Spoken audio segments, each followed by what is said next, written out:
세계의 개신교회들이 굉장히 다양하게 많이 있죠. 그 개신교회들은 10월 마지막 주일을 종교개혁주일로 정하고 예배를 드립니다.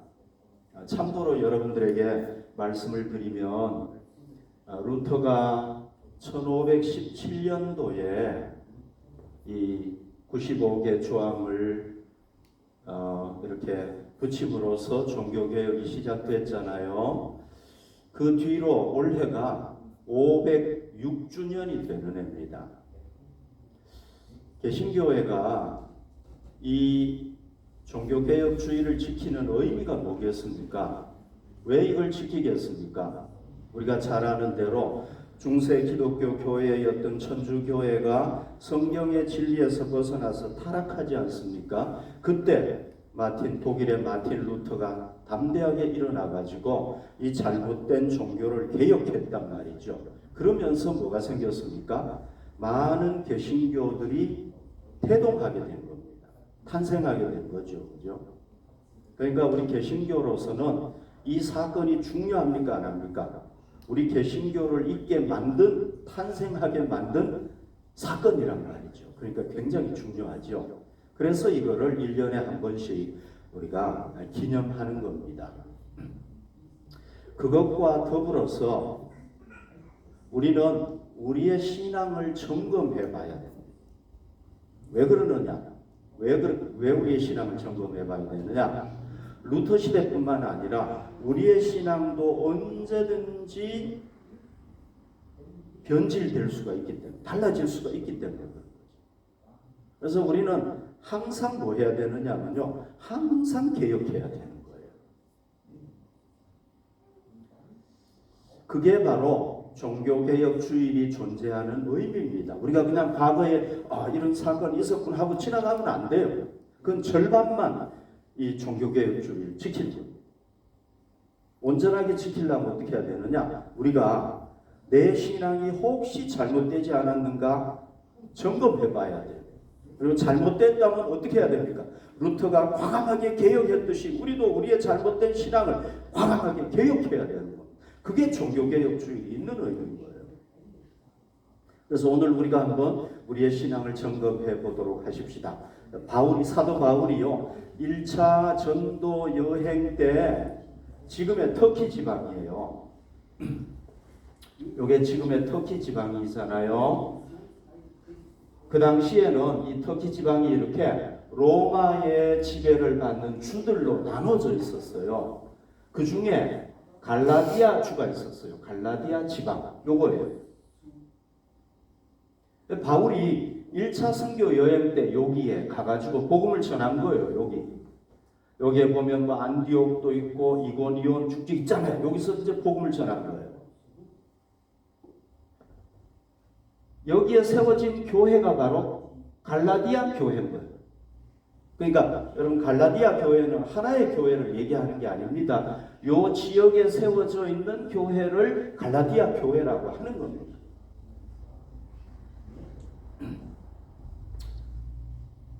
자, 바울이 이제 2차 선교 여행 때 다시 여기를 들렀어요.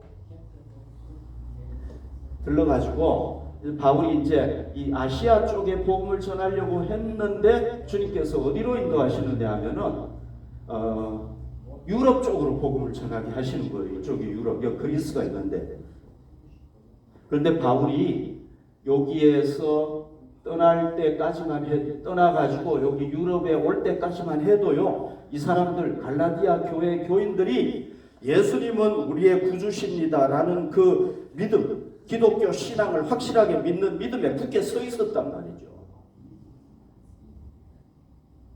그러다가 바울이 여기를 떠나가지고 유럽에 가서, 그리스에 가서 복음을 전하는 요 짧은 기간 동안, 여러분 요게 얼마나 걸렸겠습니까? 뭐 길어봤자 뭐 한 달 아니면 2달?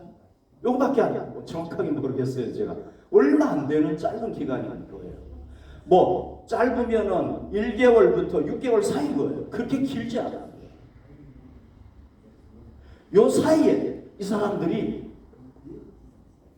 이 사람들로부터 안타까운 소식이 들려오는 거예요. 바울한테. 그게 뭐냐면 이 소식이에요. 6절에 보면은 그리스도의 은혜로 너희를 부르신 하나님을 이같이 속히 떠나 다른 복음을 따르는 것을 내가 이상하게 여기노라. 그 짧은 기간 동안에 예수 그리스도의 복음을 떠나가지고 다른 복음을 따르는 거예요. 그러니까 바울이 뭐라고 얘기하냐? 속히 떠나가지고. 얼마나 짧은 기간에 변심을 해버렸는가 몰라요. 이상하게 여기노라 하는 건 뭐냐면은요, 충격을 받았다는 얘기예요. 그래서 바울이 이 갈라디아 교회에 보낸 서신이 바로 갈라디아 선거예요. 이걸 듣고. 그래서 여러분, 이 바울이 보낸 서신이 13권인가 있잖아요. 거기에 보면은요, 처음에 뭐 하느냐, 인사해요. 인사말을 딱 하고 난 뒤에 그 다음에 그 교회에 대한 감사를 하고 그 교회에 부족한 것을 내가 기도하겠다 이런 식으로 나가는 거예요. 그러나 이 갈라디아 교회는요, 인사말을 탁 하고 난 뒤에 뭐 교회에 대한 감사 이런 것도 없고 바로 그냥 너희들 잘못했지 하고 막 책망하는 거예요. 인사말 딱 끝나자마자.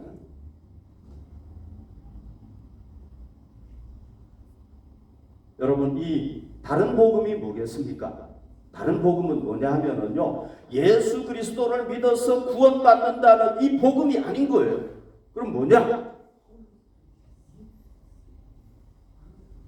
할례를 행해야 구원받고 율법을 지켜야 구원받는다는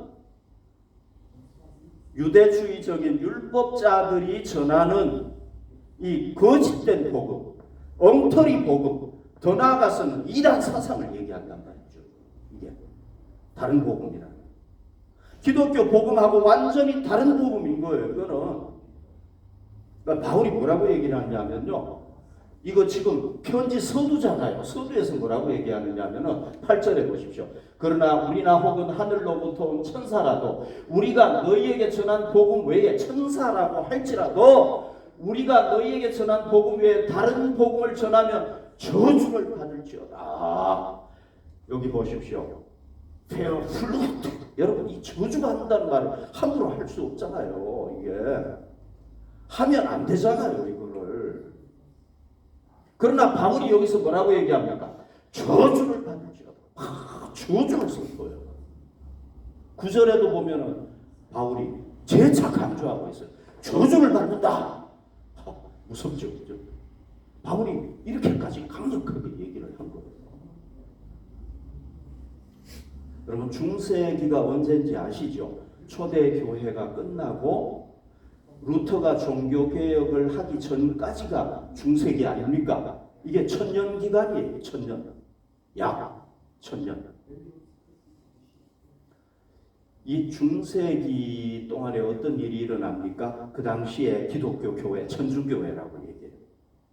캐톨릭이라는 말을 쓰는데요. 이 천주교회와 사제들이 예수님을 믿으면 구원받는다는 이 기독교의 진리에서 벗어났어요. 이 중세교회가. 처음부터 그렇지는 않았어요. 그러나 시간이 흐르면서 점점 이걸 벗어난 거예요. 그리고요, 교회를 크게 지어가지고 교황의 권위를 드러내기 위해서 돈이 필요하잖아요. 그죠? 그리고 자기들이 마음대로 이 물질적인 욕심을 시키려니까 뭐가 필요합니까? 돈이 필요하단 말이죠. 그래서 뭘 주장을 했느냐 하면은 천국과 지옥 사이에 연옥이라는 게 있다. 사람이 죽으면 여기로 가가지고 딱 결정이 되는데 뭐에 따라서 결정이 되느냐? 바로 요 면죄부를 사야 된다. 성경에 없는 얘기예요. 이게 면죄부를 산 통에 돈 넣는데, 그래서 여기에 돈이 딱 떨어져 가지고 땡그랑 하면은 연옥에 있던 영혼들이 천국으로 쫙 가는 거예요. 이건 뭐예요? 예수 그리스도의 복음을 믿어서 구원받지만은 그것도 필요하지만은 뭐가 필요하다는 거예요? 인간의 행위, 인간의 공로가 필요하다는 거예요. 인간이 돈을 가지고 이걸 사야 된다는 겁니다. 그러니까요, 기독교의 진리를 기독교의 그리스도의 복음을 다른 복음으로 변질시켜버린 거예요. 바꿔버린 거예요. 이 중세가. 그러니까 여러분 어떤 일이 벌어졌는지 아십니까? 이 사제들, 교황들이요, 너무 타락하는 거예요. 그래서 여러분 중세 시대 보시면은요, 아시겠지만은 그 역사를 보면 아시겠지만 이 교황들이 너무 타락해가지고 그들의 죄가 너무 커가지고요, 말로 다 표현을 못할 정도예요. 얼마나 죄를 지었는지.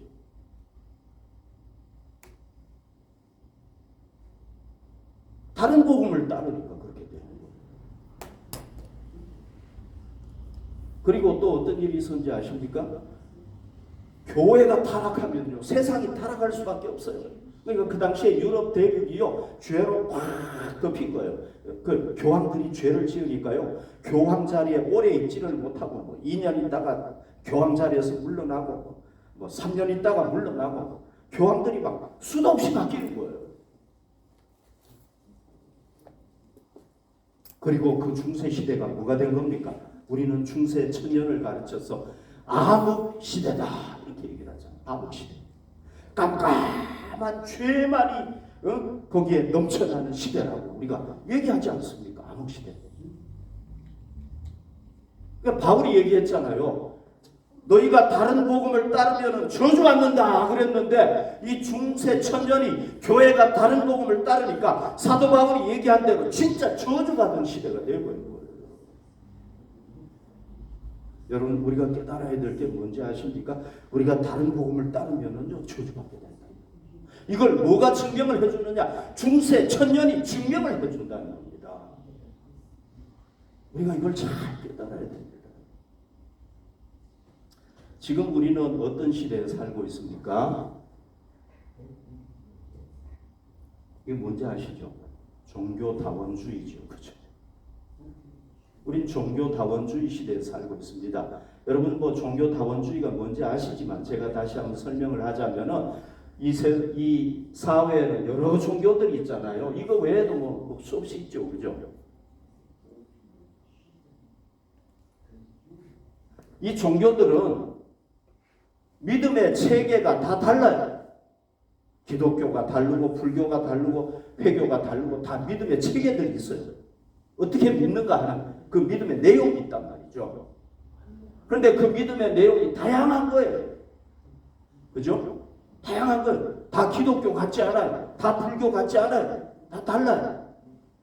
그런데 이 종교다원주의라는 건 뭐냐면 이런 믿음의 체계의 다양성을 인정해주는 태도, 인정해주는 사상 이런 걸 얘기합니다. 이거 다 인정해야 된다. 그러니까 이 종교들은 나름대로 다 구원의 진리가 있다는 거예요. 이게 종교다원주의란 말이죠. 그러니까 이 종교다원주의가 딱 나타나면서 기독교의 절대적인 구원의 진리가 점점 무너지고 있는 겁니다. 지금. 예수님을 믿어서 구원받는다는 이 그리스도의 복음이 점점 부인되어지고 있는 거예요. 지금 세상에. 여러분 기독교인들도 여기에 유혹돼가지고 넘어가요. 혹시 우리 중에 그래 종교다원주의가 맞아 저게 맞는 거지 이렇게 생각하는 건 없습니까? 우리 기독교에 대해서 제가 좀 설명을 드리겠습니다. 기독교는 어디에 근거합니까? 성경에 근거하고 있습니다. 그리고 인간이 만든 종교가 아닙니다. 우리 기독교를 계시의 종교라고 얘기하잖아요. 계시의 종교. 하나님께서 인간이 구원받은 길을 제시하신 계시의 종교다 이런 얘기입니다. 기독교. 그래서요 타종교하고 딱 차이 나는 게 뭐냐면은 타종교는요 인간이 구원받으려면은 죄에서 해방되려면 당연히 뭐 해야 됩니까? 노력해야 돼요. 인간 죄를 없애려고 노력을 해야 되고 뭔가 공로를 쌓아야 돼요. 아니면은 법을 지켜야 돼요. 율법을 지켜야 돼요. 종교마다 그 계명이 있잖아요. 그걸 지켜야 돼요.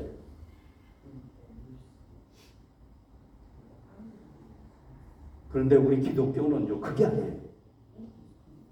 뭐 법을 지켜, 물론 우리도 이제 법을 지키는 거는 나중에 믿고 난 뒤에 법을 지키지만은 법을 지켜야 구원받는다 이게 아니에요. 너희들이 구원 받으려면은 10,000번 절을 해라 이런 거 없어요. 그죠? 전 세계를 한 바퀴 돌아다니면서 힘들게 살아라 이런 것도 없어요. 기독교는 그런 게 아니에요, 여러분. 달라요. 그리고 어떻게 구원받느냐? 구원자가 하나님, 살아계신 하나님이신데 이분을 믿어야 구원받는다. 이게 기독교의 진리. 이게 성경에서 처음부터 끝까지 계속해가지고 나오는 진리예요. 성경이 뭐 한 번은 너희들이 행위를 잘해야 구원받는다 그러다가 한 번은 또 믿어야 구원, 이게 아니에요. 성경은 처음부터 끝까지 구원자 예수 하나님을 믿어야 구원받는다. 이게 이 성경의 진리, 기독교의 진리란 말이죠. 로마서 4장 3절에 보십시오. 성경이 무엇을 말하느냐? 아브라함이 하나님을 믿음에 그것이 그에게 의로 여겨진 바 되었느니라. 이 구약에 어떻게 구원받는지를 한마디로 딱 얘기하고 있는 겁니다. 구약의 구원의 계시. 그게 뭐냐? 구원받는 길이 뭐냐? 딱 얘기하고 있는데요. 아브라함이 구약 시작한 사람 아닙니까? 이 사람은 이스라엘 백성들의 조상이면서 동시에 나중에 구원받게 될 모든 이방인들의 믿음의 아버지잖아요. 이 사람한테 하나님께서 너 구원받으려면은 뭐 신상을 만들어가지고 섬겨 이런 얘기 절대 안 했어요. 하나님께서 뭐라고 얘기했습니까? 아브라함이 하나님을 믿으니 살아계신 하나님을 믿으니까 그것을 의로 여겨주셔가지고 구원하셨다. 이게 구약의 구원의 진리예요, 여러분. 자, 아브라함을 통해서 하나님께서 구약의 구원의 원리가 뭐예요?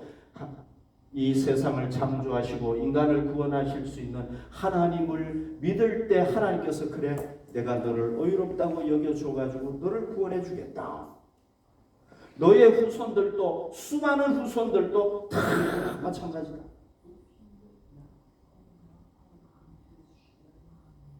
여러분 믿음으로 의롭다고 구원받는 이 진리를 믿으시기 바랍니다. 이게 구약의 진리예요. 구약이 얘기하는 거예요. 하박국 선지자 보십시오. 2장 4절 하박국 2장 4절에 의인은 그의 믿음으로 말미암아 살리라. 믿음으로 말미암아 구원받는다. 그런 얘기예요. 여러분 의인은 그의 행위로 말미암아 그래야 맞잖아요. 행위로.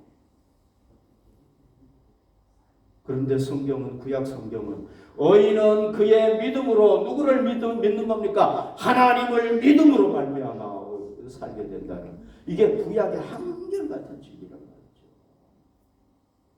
그러나 예수님 당시에 딱 오면 유대교는요 이 진리를 벗어나가지고 뭘 주장을 합니까? 율법을 지켜야 구원받는다 이렇게 딱 돼버린 거예요. 타락해버린 거죠. 하나님께서 구약에 예언된 게 뭡니까? 이스라엘 민족을 통해서 메시아가 오신다. 그거 예언했잖아요. 그죠? 그런데 진짜 때가 되니까 하나님께서 누구를 보내신 거예요? 그 당시의 사람들은 몰랐는데 지나고 딱 보니까 하나님의 아들을 보낸 거예요. 왜? 그분이 구세주로서 자격이 있단 말이죠. 인간은 아무도 자격이 없는 거예요. 그래서 누구를 보냈느냐? 하나님의 아들 예수 그리스도를 이 땅에 메시아 보내신 거예요. 그분만이 의롭게 살 수 있고 죄 없이 살 수 있고 우리의 모든 죄를 대신해서 죽으심으로 우리를 구원할 수 있기 때문에 그분을 보냈단 말이죠. 그런데 그분을 또 어떻게 하시는 겁니까?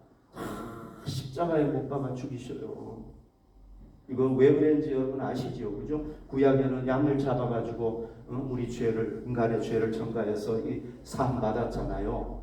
근데 이거는 일회적이잖아요. 계속 해야 되잖아요. 그래서 누가 오신 겁니까? 하나님의 아들 예수 그리스도께서 오셔가지고 어린 양이 되셔가지고 그냥 인류의 죄를 한 번에 지고 다 죽으신 거예요. 대표. 그래서 이 예수 그리스도를 믿을 때 구원받게 되는 거죠. 이걸 누가 제일 잘 표현을 했느냐 하면은요, 제자들보다도 바울이, 사도 바울은 역시 이 그리스 철학에도 능통하고 이 히브리 사상에도 능통한 대학자였단 말이죠. 그러니까 이 바울이 이걸 기가 막히게 딱 설명을 하는 거예요. 어떻게 설명을 하느냐?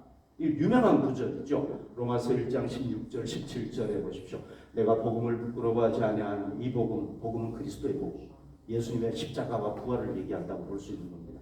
모든 믿는 자에게 구원을 주시는 하나님의 능력이 되리라. 먼저는 유대인에게요, 그리고 헬라인, 그러니까 헬라인, 이방인, 유대인 할 것 없이 다 예수 그리스도를 믿을 때 구원받게 된다. 왜 그러느냐? 설명을 하는 거예요. 복음에는 뭐가 나타났느냐? 하나님의 의가 나타난다. 여기서 하나님의 의라는 건 뭐냐면요, 하나님이 우리 죄인을 의롭게 만들어 주시는 하나님의 의를 얘기하는 거예요. 이걸 칭의라고 얘기하는 거예요.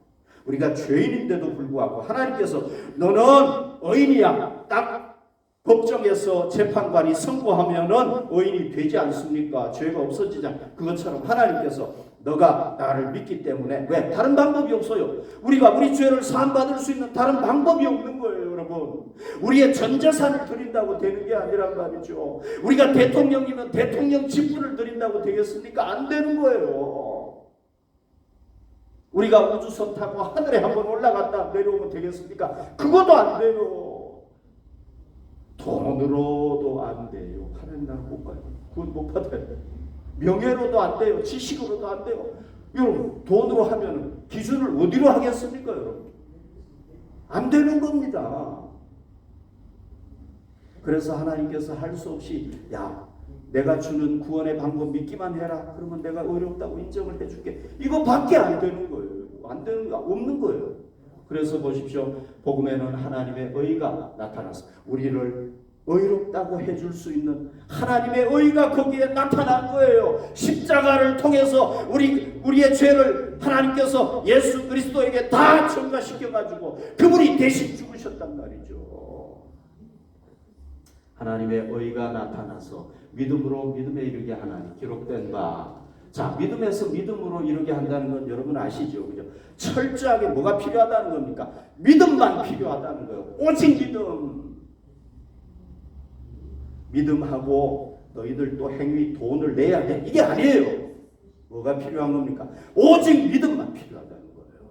이게 믿음에서 믿음으로라는 게 처음부터 끝까지 믿음으로만 가능하다는 겁니다. 그러면서 또 뭐 얘기합니까? 기록된 바 오직 의인은 믿음으로 말미암아 살리라. 이게 누가 얘기한 거예요? 하박국이 얘기한 거예요. 그죠? 그러니까 구약 시대 때는 예수 그리스도가 오시지 않았기 때문에 그냥 삼위일체 하나님 믿으면 구원하는 거예요. 그러나 하나님께서 이제는 모든 백성들이 다 알도록 누구를 보내주신 겁니까? 성자 예수님을 보내주셨단 말이죠. 그분을 십자가에 못 박으셔가지고 죽으셨기 때문에 이제 이분을 믿으면 구세주를 주셨잖아요. 이제는 이분을 믿으면 어떻게 된다는 거예요? 구원받게 됩니다.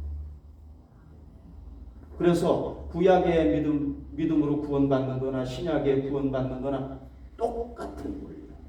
그래서 보십시오. 오직 의인은 믿음으로 말미암아 살리라. 함과 같으니라. 그러면 여러분, 바울이 전한 이 그리스도의 복음이 진짜 계시에 의한 복음일까요? 아니면 바울 지가 만들어낸 것일까요? 지가 그냥 연구하다가 막 생각해서 한 걸까요? 아니에요. 바울이 얘기를 하고 있습니다. 보십시오. 갈라디아서 1장 12절. 이는 내가 사람에게서 받은 것도 아니요 배운 것도 아니요 오직이라는 건 다른 거 없다는 거예요. 예수 그리스도의 계시로 말미암은 것이다.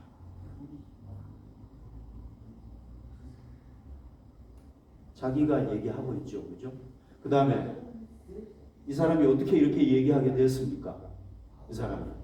원래 이 사람 누굽니까? 이 바울을 보십시오. 이 기독교인들을 다 잡아가지고 죽이려고 했던 사람 아닙니까? 왜? 기독교인들은 예수 믿으면 구원받는다는 거예요. 바울은 뭡니까? 율법을 지켜야 구원받지.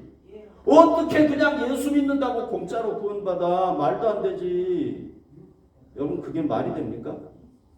사람이 아무것도 안 하고 그냥 예수 믿는다고 구원받아요? 말도 안 되는 얘기하고 있어. 이 미친놈들, 이 이단들. 율법을 지켜야 같이. 그래가지고 이 사람들 다 잡아 죽이려고 했던 사람 아닙니까? 그런데 이 사람이 어떻게 예수님만 믿어야 구원받는다라고 얘기할 수 있었겠습니까? 왜 그렇습니까? 부활하신 예수님 만났죠. 그죠? 다메섹 성에 가다가 부활하신 예수님을 만나고 난 뒤에 이 사람이 변화된 거예요. 안 그러고 이 사람 변화될 리가 없죠. 그죠? 예. 안 만났으면 지금 변화 안 됐겠죠. 그죠? 예. 그러니까 바울이 뭐라고 얘기를 합니까? 바울은요, 율법 지켜가지고 받는다는 것도 알고, 예수님을 믿고 구원받는 걸로 변화된 것도 알고, 딱 보니까요, 율법 지켜가지고는 안 되는 거예요. 아무리 해봐도. 그래서 하나님께서 우리가 못하니까, 왜? 사람이 율법을 다 지킬 수가 없잖아요. 그죠? 네. 여러분, 365가지 되는 율법 다 지킬 수 있겠어요? 못 지켜. 우리 10계명도 못 지키는데, 그죠? 네. 이웃에게 거짓 증거하지 말라는 것도 우리 못 지키잖아요. 솔직하게. 네? 그런데 우리가 365가지 유대인들이 정해놓은 율법, 성경에 정해놓은 율법 다 지킬 수 있겠어요? 못 지켜요. 그러니까 맞구나. 그래서 하나님께서 독생자 예수 그리스도를 보내주셔가지고 구원받게 하시는구나. 깨달은 거예요. 그러니까 두 가지를 다 아니까 뭐라고 얘기합니까? 예수 그리스도의 복음 외에 다른 복음을 따르면 저주를 받을지어다. 아멘. 저주를 받을지. 자신 있게 얘기하는 거예요. 이거 자신 없으면 못해요. 근데 두 가지를 다, 돼지고기도 먹어보고 소고기도 다 먹어봤는데 소고기가 그래도 나? 그러면 돼지고기 먹으면 병들어. 소고기 먹어야 돼. 이렇게 얘기할 수 있잖아요. 그죠? 이 사람은 두 개를 다 알다가 보니까 있어봤잖아요. 그러니까 안 된다고 얘기해요. 저주받는 거예요.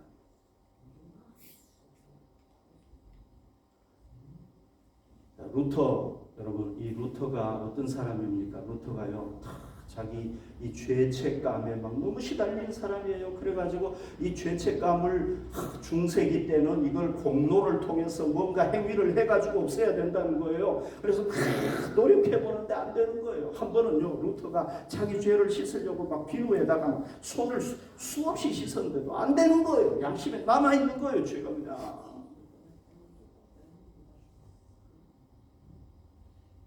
그러다가 로마서를 연구하게 됐는데요. 뭘 깨닫게 됐느냐면 바로 이 로마서 1장 16절 17절 바울의 복음을 다 깨닫게 됩니다. 그리고 난 뒤에 뭘 일으키게 된 겁니까? 종교 개혁을 막 일으키게 된 거죠. 깨닫고 난 뒤에. 만약에 못 깨달았으면 종교 개혁을 못 일으켰겠죠. 그래서 여러분 여기 보십시오. 루터가 얘기했던 사상을 솔라 여기는 뭐 조금 변형이 됩니다만은 5가지 솔라로 표현을 해요. 5가지 솔라. 그래서 솔라 스크립투라 오직 성경, 솔라 피데 오직 믿음, 성경을 오직 믿음으로 가능하다는 거예요. 솔라 그라티아 오직 은혜. 은혜가 뭐냐? 성경에 보니까 하나님께서 주신 은혜가 솔루스 크리스투스 오직 그리스도라. 솔리데오 글로리아 우리가 잘 아는 얘기죠. 이걸로 딱 정리가 딱 될 수가 있는 거예요. 그래서 이 루터가요, 이 바울의 복음을 깨닫고 난 뒤에 어떻게 합니까? 그 중세가 다른 길로 갔던 다른 복음을 그냥 한 방에 빡 박살내버리는 거예요. 그리고 그 뒤에 성경의 진리를 우뚝 세웠잖아요. 여러분 그 당시에요, 천주교라는 거는 어마어마한 집단이에요. 지금도 천주교 어마어마하잖아요. 그죠? 어마어마한 집단이에요. 루터가 혼자 싸운 거예요. 이 사람들하고. 이길 수 있어요? 없어요? 못 이겨요. 근데 누가 도와주신 겁니까? 하나님께서 도와주신 거죠. 왜? 그게 진짜 진리니까. 만약에 루터가 거짓 다른 복음을 가지고 싸웠다면 못 이겼을 거예요. 그러나 진짜 하나님의 복음을 가지고 싸우니까 이겼다. 그러니까 이 종교 개혁을 통해서도 이신칭의, 그죠? 이신칭의, 믿음으로 구원 얻는다는 이 진리가 진짜 참 진리라는 게 드러나는 겁니다. 자, 그러므로 우리 그리스도인들은요, 이 성경에 계시된 이 복음의 진리가 유일한 진리라는 걸 믿어야 됩니다. 우리가 이걸 믿어야 됩니다. 우리에게는 뭐가 없습니까? 다른 복음이 없는 겁니다. 만약에 우리가 다른 복음을 따르면 어떻게 되겠습니까? 저주받게 됩니다. 여러분, 오늘날 우리 교회들이요, 뭘 지켜야 됩니까? 이 복음을 지켜야 됩니다. 복음. 우리 교회도 이 복음의 진리를 지켜야 돼요. 만약에 교회가 이걸 안 지키면 어떻게 됩니까? 세상이요, 완전히 죄악 세상으로 바뀌어지게 되고요, 또다시 암흑 시대가 되는 거예요. 암흑 시대. 그래서 우리 교회와 우리가 이 진리를 지키도록 노력을 하십시다. 자, 특별히요, 이 독일은 어떤 나라입니까? 제가 여러분들에게 독일을 위해서 좀 기도를 부탁드리고 싶은데요. 독일은 루터가 종교 개혁을 일으킨 나라지요, 그죠? 그래서 여기가 뭐가 됩니까? 모든 개신교의 뿌리가 되는 거예요, 독일. 그죠? 제가 늘 얘기합니다만 여기가 개신교의 고향이에요, 고향. 어디서 시작이 됐느냐? 여기서 시작이 된 거 아닙니까? 그러나 지금 이 독일의 기독교를 보면 어떻습니까? 점점 쇠퇴해가고 있고요. 다른 이방 종교들이 지금 기하급수적으로 늘어나고 있지 않습니까? 제가 늘 여러분들에게 얘기하는 건데요. 마태복음 12장 45절 보면 이에 가서 저보다 더 악한 귀신 7을 데리고 들어가서 거하니 그 사람의 나중 형편이 전보다 더욱 심하게 되느니라. 이 악한 세대가 또한 이렇게 되리라. 여러분, 하나님을 떠나가게 되면, 복음을 떠나가게 되면 뭐가 됩니까? 악한 세대가 되고요, 예수님을 믿다가 떠나가 버리면 더 악한 세대가 되어버린다는 겁니다.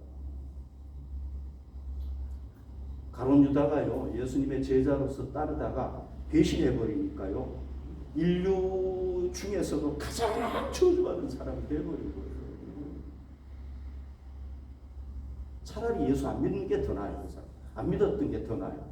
그러면 그렇게 지옥 밑바닥에, 제일 밑바닥에 가지는 않을 거라고. 2000년 동안 인류가 가룟 유다는 예수의 배신자, 얼마나 정말 욕을 먹고 있습니까? 그래서 우리가 이 독일이 만약에 하나님을 떠나가게 되면 어떻게 되는 거예요? 고향을 잃어버려요. 뿌리가 없어져. 나무 여러분, 뿌리가 없어져 버리고 그 나무는 곧 죽어요. 심각하게 생각을 해야 돼요. 그럼 독일을 변화시킬 수 있는 방법이 뭐냐? 이게 웨일즈의 대부흥운동이 일어나가지고 막 사람들이 몰려오고 그 지역이 변화되어 버린 사건인데요. 이 부흥운동이 막 사실은 우리나라 막 미국으로 막 번져간 거예요. 자, 그러니까 우리 힘으로는 안 돼. 우리 힘으로는 못 해. 우리가 이 지역을 어떻게 이 도시를 어떻게 변화시키기 위해서, 이 독일을 어떻게 변화시키기 위해서, 하나님은 변화시킬 수 있단 말이죠. 하나님께서 이 독일의 대부흥운동을 일으켜주시면 가능하다. 그래서 우리가 뭘 해야 되겠습니까? 우리는 할 수 없지만 우리의 기도를 통해서 일하시는 하나님께 우리가 뭐 해야 되겠습니까? 하나님이 독일의 대부흥을 일으켜 주시기를 바랍니다. 저는 이 기도가 필수적인 기도예요. 이 기도에 생명을 걸어요. 왜? 너무너무 중요합니다. 여러분들도 이걸 위해서 기도해 주셔서 이 개신교의 시작인 고향 뿌리를 우리가 잘 지켜가도록 노력하십시다.